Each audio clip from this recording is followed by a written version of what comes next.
आज हम first chapter चरक सूत्र स्थान का कंटिन्यू कर रहे हैं लास्ट लेक्चर से। तो सूत्र स्थान में कुल 4 संभाषाएं दी गई हैं। ये याद रखनी बहुत ही इम्पोर्टेंट है, वाइवा में पूछे जाते हैं कौन कौन से अध्याय में 4 संभाषाएं बताई गई हैं।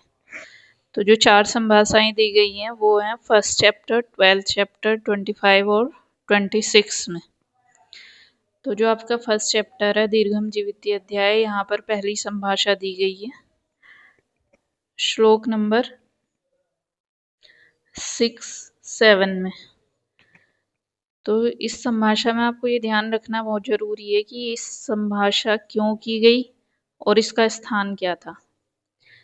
तो इसका कारण तो क्या था, विघ्नी भूता यदा रोगा परादुर्भूता शरीरिणाम। जब रोग मनुष्य के शरीर में रोगों का प्रादुर्भाव होने लगा तो उन रोगों को कैसे रोका जाए, इसके लिए हमारे ऋषियों ने इकट्ठा होकर के एक संभाषा की और इस संभाषा का स्थान था पार्श्वे हिमवत शुभे, हिमालय पर्वत के एक पार्श्व में। तो ये दो चीजें इसमें आपको ध्यान रखनी है, पार्श्वे हिमवत शुभे और विघ्नीभूता यदा रोगा प्रादुर्भूता शरीरिणाम। कि शरीर में जो रोग व्यक्तियों के उत्पन्न होने लगे हैं, प्रादुर्भाव होने लगा है जिनका, अब उनको कैसे रोका जाए। तो इस विषय को लेकर के महर्षियों ने एक संभाषा की थी हिमालय के पार्श्व में। और इसमें कुल जो आपके ऋषि थे, ये पूछा जाता है कि कितने ऋषियों ने इसमें संभाषा की थी। तो इसमें टोटल 53 ऋषियों ने भाग लिया था, श्लोक नंबर 9 to 14। अब इन ऋषियों के सबके तो नाम आप याद नहीं कर सकते, तो इसमें आपको याद करना है सबसे पहले ऋषि थे अंगिरा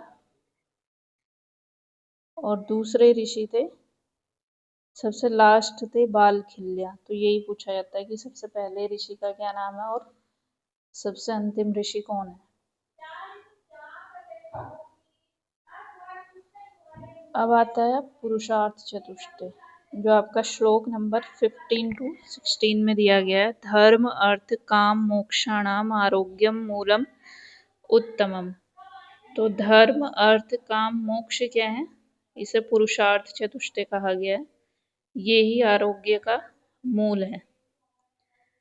और रोग क्या है, इसके अपोजिट है, जो आरोग्य को हर ले वो रोग है। तो ये श्लोक आपको याद करना है, श्लोक नंबर 15। अब धर्म अर्थ काम मोक्ष आरोग्य का मूल कैसे है। धर्म मतलब कर्म, जब आप अपना कर्म करेंगे तो कर्म करने से ही अर्थ होगा, अर्थ से आप अपनी जो आवश्यकताएं वो पूरी कर सकते हैं, काम और फिर मोक्ष। उसके बाद आता है ये श्लोक आपको याद करना है, धर्म अर्थ आरोग्य का मूल किसे कहा गया है, रोग क्या होता है और पुरुषार्थ चतुष्टय क्या है। तो यहाँ से इस श्लोक में से ये 3 क्वेश्चन बनते हैं वाइवा के लिए।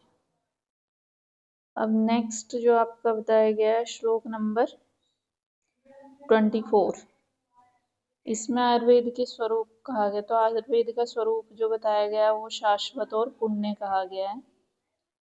अब आयुर्वेद का स्वरूप क्या है, त्रिसूत्र रूप आयुर्वेद। तो त्रिसूत्र क्या है, हेतु लिंग और औषध। तो ये त्रिसूत्र का आपको नाम याद रखना बहुत जरूरी है, क्योंकि फिर आगे अभी त्रिसूत्र आपको याद रखना है, हेतु लिंग और औषध। और इसमें जो सबसे इम्पोर्टेंट सूत्र बताया गया है वो है लिंग सूत्र। तो ये भी पूछते हैं कि इसमें सबसे इम्पोर्टेंट सूत्र कौन सा है, तो वो लिंग सूत्र को कहा गया है, ये मुख्य है। अब इसी हेतु लिंग औषध को त्रिसूत्र के अलावा और क्या कहा जाता है, त्रिस्कंद भी से कहा गया है। इसका दूसरा नाम क्या है, त्रिस्कंद। तो ये दोनों नाम आपको याद रखने हैं, किसी भी नाम से पूछा जा सकता है वाइवा में कि त्रिस्कंद क्या है या त्रिसूत्र क्या होता है। तो ये हेतु लिंग औषध है। फिर इसमें है त्रिसूत्रम शाश्वतम पुण्यम बुबुधे यम पितामह। तो पितामह पूछा जाता है कि पितामह किसके लिए आया है। तो पितामह शब्द जो आया है वो ब्रह्मा जी के लिए आया है।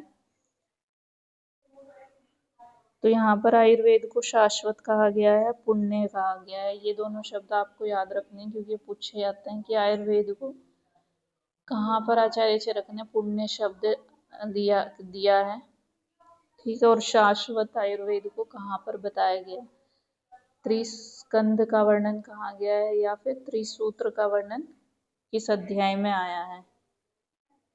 तो ये आपको याद रखना है। अब इसमें सबसे पहले क्या है आपका हेतु सूत्र। तो हेतु में क्या है आपका काल, इंद्रिय और कर्म का अतियोग, मिथ्या योग और हीन योग। तो काल मतलब जैसे आपकी शरद ऋतु है, ग्रीष्म ऋतु है, ये काल। उसके बाद क्या है इंद्रिय, असात्म इंद्रियार्थ संयोग। अगर आप इंद्रियों का अतियोग करते हैं, मिथ्या योग करते हैं या फिर हीन योग। और कर्म, कर्म का अतियोग, मिथ्या योग और हीन योग। ये क्या है परिणाम। परिणाम में क्या है ज्वर, भूख, प्यास, मृत्यु होगी अगर आप काल का क्या करेंगे अतियोग, मिथ्या योग या हीन योग करेंगे। कर्म में क्या होगा प्रज्ञापराध। प्रज्ञापराध किसे कहते हैं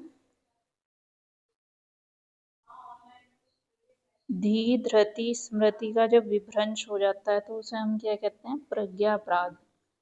तो सिंपल सी लैंग्वेज में अगर कहें तो प्रज्ञापराध क्या है जानबूझ करके किया जाने वाला ऐसा कर्म जो आपके हित लिए हितकर न हो, वो क्या है प्रज्ञापराध। प्रज्ञापराध में क्या है धी, धृति और स्मृति का विभ्रंश हो जाता है, ठीक है। तो काल का परिणाम, काल के अतियोग, मिथ्या योग, हीन योग में क्या है जरा भूख प्यास और मृत्यु ने स्वाभाविक रोग भी कहा गया है। प्रज्ञापराध क्या है धी, धृति, स्मृति का विभ्रंश। अब लिंग सूत्र में आपका क्या आता है पूर्व रूप, रूप, उपशय, अनुपशय और संप्राप्ति। तो इन पांचों को जानना आपके लिए बहुत जरूरी है जब आप चिकित्सा करते हैं। जब आप चरक निदान स्थान में फर्स्ट चैप्टर पढ़ेंगे वहां पर ही आएगा लिंग सूत्र। उसके बाद क्या है औषध सूत्र। तो औषध सूत्र में क्या है 3 प्रकार के द्रव्य बताए गए हैं या औषध बताई गई हैं, दोष शामक, दोष प्रकोपक और स्वस्थ के लिए हितकारी। तो कुछ द्रव्य कैसे हैं दोष शामक जो दोषों का शमन करते हैं, कुछ द्रव्य कैसे हैं जो दोषों को बढ़ाने का कार्य करते हैं, और कुछ हैं जो आपके स्वास्थ्य को मेंटेन करते हैं। तो इन्हें क्या कहा गया है स्वस्थ के लिए हितकारी। तो ये आपके शॉर्ट में यहाँ दिया है हेतु सूत्र क्या है, लिंग सूत्र क्या है और औषध सूत्र क्या है।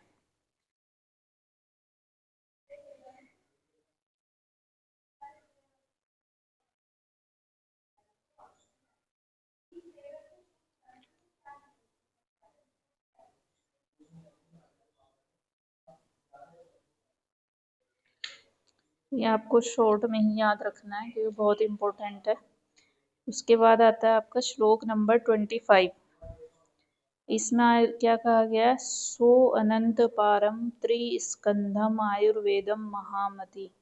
तो सो अनंत पारम, सो अनंत पार क्या कह रहे हैं वहाँ महाबुद्धिमान मुनि भारद्वाज शीघ्र ही जिस आयुर्वेद का न तो अंत है और न आदि है, ऐसे त्रिस्कंद संपूर्ण आयुर्वेद को ध्यान पूर्वक अध्ययन करते हुए ठीक ठीक ज्ञान प्राप्त कर लिए। तो सो अनंत पारम ये पूछा जाता है कि सो अनंत पारम किसके लिए आता है। तो सो अनंत पारम शाश्वतम ये किसके लिए है आयुर्वेद के लिए। तो त्रिस्कंद ही क्या है त्रिसूत्र है। और एक और चीज आती है त्रिस्थूण। तो त्रिस्थूण क्या होता है वात, पित्त और कफ।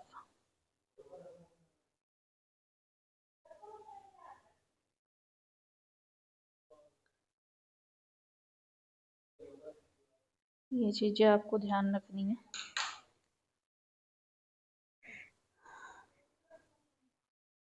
फिर हम षट पदार्थ की बात अगले लेक्चर में करेंगे।